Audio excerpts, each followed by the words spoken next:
बोल मेरे श्री गुरु महाराज की जय, साचे दरबार की जय। प्यारे भक्तजनों, अगला अध्याय है ईश्वर के रहस्य। दुख का कारण वह ग्रंथि है, वह गांठ है जो जड़ और चेतन में पड़ गई है। जीव सोचता है कि प्रभु ने यह संसार रच दिया, परंतु मुझसे न पूछा। सकल संसार की रचना प्रभु की इच्छा से हुई है, हमारी इच्छा का इसमें कोई नहीं। ईश्वर ने जगत रचना करते हुए किसी से मशवरा नहीं लिया था। मशवरा लेता तो शायद संसार में बहुत सी त्रुटियां रह जाती, बहुत से काम अधूरे रह जाते। कारण यह है कि हम खुद अधूरे हैं, हमारी सलाह भी अधूरी होती है। संसार का कार्य ईश्वर की इच्छा से ही चलता है, इसमें हमारा कोई दखल नहीं, परंतु हमें यह अधिकार ईश्वर ने अवश्य दिया है कि इस संसार में हम जो चाहें करें। देहधारी मनुष्य, पशु और देवता को इस संसार में भोग भोगना पड़ता है। भोग के क्षेत्र में इन तीनों में से कोई भी स्वतंत्र नहीं है, सब परतंत्र हैं। परंतु जीव की विशेषता इस बात में है कि उसके लिए यह संसार भोग का क्षेत्र भी है और कर्म क्षेत्र भी है। मनुष्य पूर्व जन्म के कमाए हुए कर्मों के फल को भोगता है और क्रियामान कर्म का करता है। शुभ हो या अशुभ, भोग क्षेत्र में सब बराबर है। फर्क इतना है कि अशुभ भोग भोगने वाला पशु कहलाता है और शुभ भोग भोगने वाला देवता। इसलिए हमारे शास्त्रों में कहा गया है कि सबसे अच्छी भक्ति यह है कि हम मालिक को कर्ता जानकर उसकी आज्ञा का पालन करें। गीता के 18वें अध्याय में अंत में भगवान कृष्ण यही उपदेश देते हैं कि हे अर्जुन, सब सोच विचार छोड़कर मेरी शरण ले ले। ईश्वर की शरण ले लेना बहुत अच्छा है, परंतु हमारे दुर्भाग्य कि हम खुद कर्ता बन बैठते हैं। श्री दादाजी गुरु परमहंस जी महाराज, जिनका जन्मदिन रामनवमी को मनाया जाता है, अपने सत्संग में कहा करते थे कि एक बार एक वाचक ज्ञानी इस संशय में फंस गया कि ईश्वर ने इस संसार की रचना क्यों की। यह संसार यदि झूठा है तो इसकी रचना करने वाला भी झूठा होगा। इस संसार में पाप और पुण्य है तो इसका भागी वो भी होगा। जब हम उसके उत्पन्न किए हुए हैं, यह राग द्वेष उसी के उत्पन्न किए हुए हैं, तो हम अपराधी क्यों ठहरे। बहुत सोचने पर भी जब इस वाचक ज्ञानी को कोई उत्तर न मिला तो उठकर नदी की ओर चल दिया कि वहाँ एकांत में बैठकर ईश्वर से प्रश्न उत्तर करूँगा। नदी के तट पर पहुँचा तो देखा कि एक बालक एक छोटे से सुराख में पानी डाल रहा है।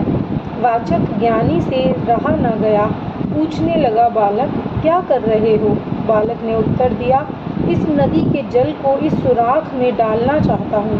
वह ज्ञानी बोला, तुम्हारी बुद्धि को क्या हो गया है, कहीं नदी का जल भी इस छोटे से सुराख में आ सकता है या समा सकता है। बालक बोला, मैं बालक हूँ, परंतु आप तो बुद्धिमान हैं, आप ही कहिए कि इस नदी का जल इस सुराख में नहीं समा सकता तो फिर इस ब्रह्मांड के कर्ता ईश्वर के भेद तुम्हारी खोपड़ी में कैसे समा सकते हैं। हर पुरुष इस संसार और इस संसार के रचयिता के भेदों को अपनी बुद्धि से जानना चाहता है। सबसे बढ़कर यदि मनुष्य किसी बात पर गर्व करता है तो अपनी बुद्धि पर। पुरुष की आदत में शामिल है कि वह अपने धन को दूसरों के धन से थोड़ा और अपनी बुद्धि को दूसरों की बुद्धि से बड़ा समझता है। बालक से लेकर वृद्ध तक सभी इसी बीमारी के रोगी बने रहते हैं कि हमारे पास दूसरों से अधिक बुद्धि है। हम भूल जाते हैं कि आज हम जो अपने आप को बुद्धिमान कहलाते हैं, उस अवस्था में से गुजरे हैं जब हमारे माता पिता सब कुछ बताया करते थे और कोई बात हमारे पल्ले नहीं पड़ा करती थी। माता पिता कहते जाते और हम सुनकर भी चकित होकर उनका मुख देखते रहते थे। यह उस समय की बात है जब हम बहुत छोटी आयु के थे। फिर एक समय आया कि हम बात समझने लग गए, परंतु बात को समझने की शक्ति न मिल सकी। माता पिता की बात के रहस्य को समझने की शक्ति उस समय ही आई जब हम स्वयं माता पिता बनकर काम धंधे संभालने लगे।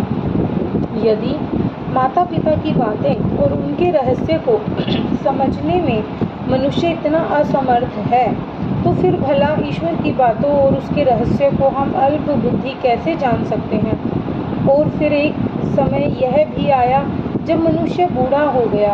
वह अपनी संतान की बातें जान तो सकता था, परंतु उनके रहस्य को नहीं समझ सकता था। फिर संतान उसे बुद्धि सिखाने लगी। आश्चर्य है कि हम न बूढ़े होकर समझ सके, परंतु दिल में यह भावना लिए हुए हैं कि उस मालिक के सब रहस्य समझ लेंगे। गीता इसलिए तो अर्जुन को कहती है कि जो बात तेरी समझ में नहीं आती वह तू समझने का प्रयत्न ही क्यों करता है, उसे मुझ पर छोड़ दे। तू नदी के जल को अपनी बुद्धि के सुराख में बंद नहीं कर सकता। संसार के जितने भी महापुरुष हुए हैं, उन सबने यथाशक्ति ईश्वर के गुणानुवाद गाए हैं, परंतु उतने ही जितने मालिक ने उनसे गुणवाने का सौभाग्य दिया। वह मालिक जितना किसी को समझना चाहता है समझा देता है। सारे भेद किसी पर भी नहीं खुल पाते। आपने वह कहानी सुनी होगी कि हजरत मूसा ने हजरत खिज़र से कहा कि वह विद्या जो ईश्वर ने तुम्हें सिखाई है, इसका कुछ भाग मुझे भी सिखा दो, ताकि मैं भी ईश्वर की बातों को समझने लग सकूं। हजरत खिज़र बोले, इसके लिए तुझे मेरे साथ रहना होगा, परंतु तुम साथ रह नहीं सकोगे, और यदि साथ रह भी सके तो जो कुछ देखोगे उसे देख बोले बिना नहीं रह सकोगे, और यही वह बात है जो मुझे बुरी लगती है।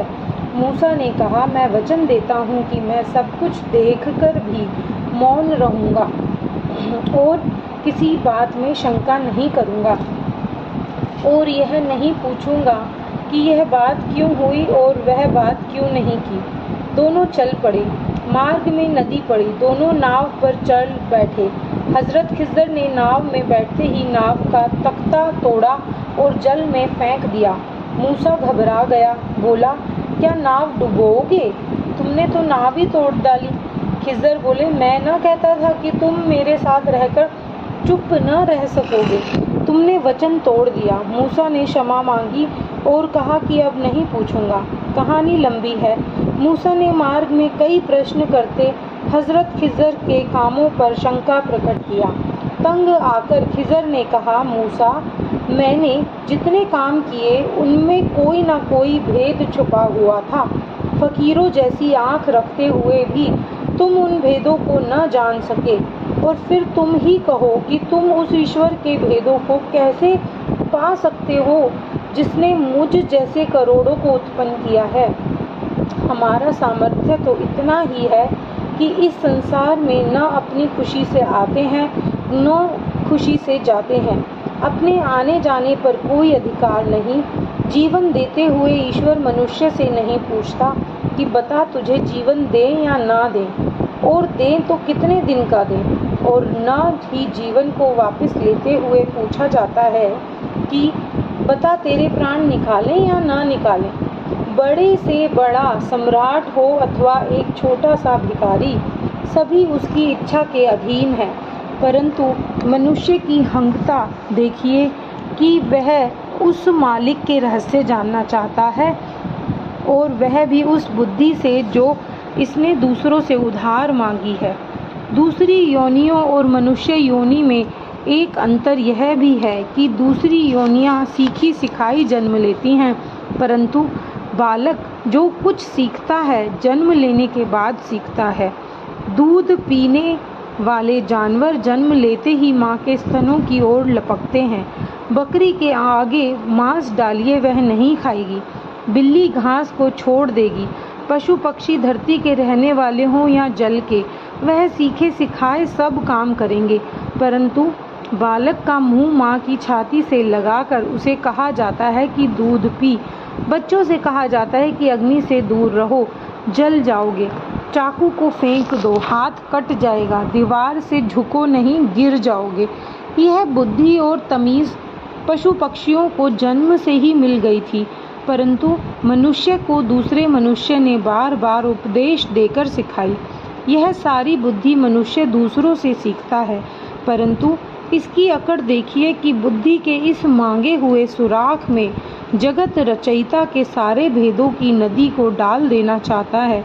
इसलिए तो महापुरुष कहते हैं कि तू व्यर्थ अपने समय को नष्ट न कर और जितनी समझ तुझे मिली है उससे अपने जीवन के रहस्य को समझ और अपने जीवन को सफल बनाओ। जय सच्चिदानंद जी।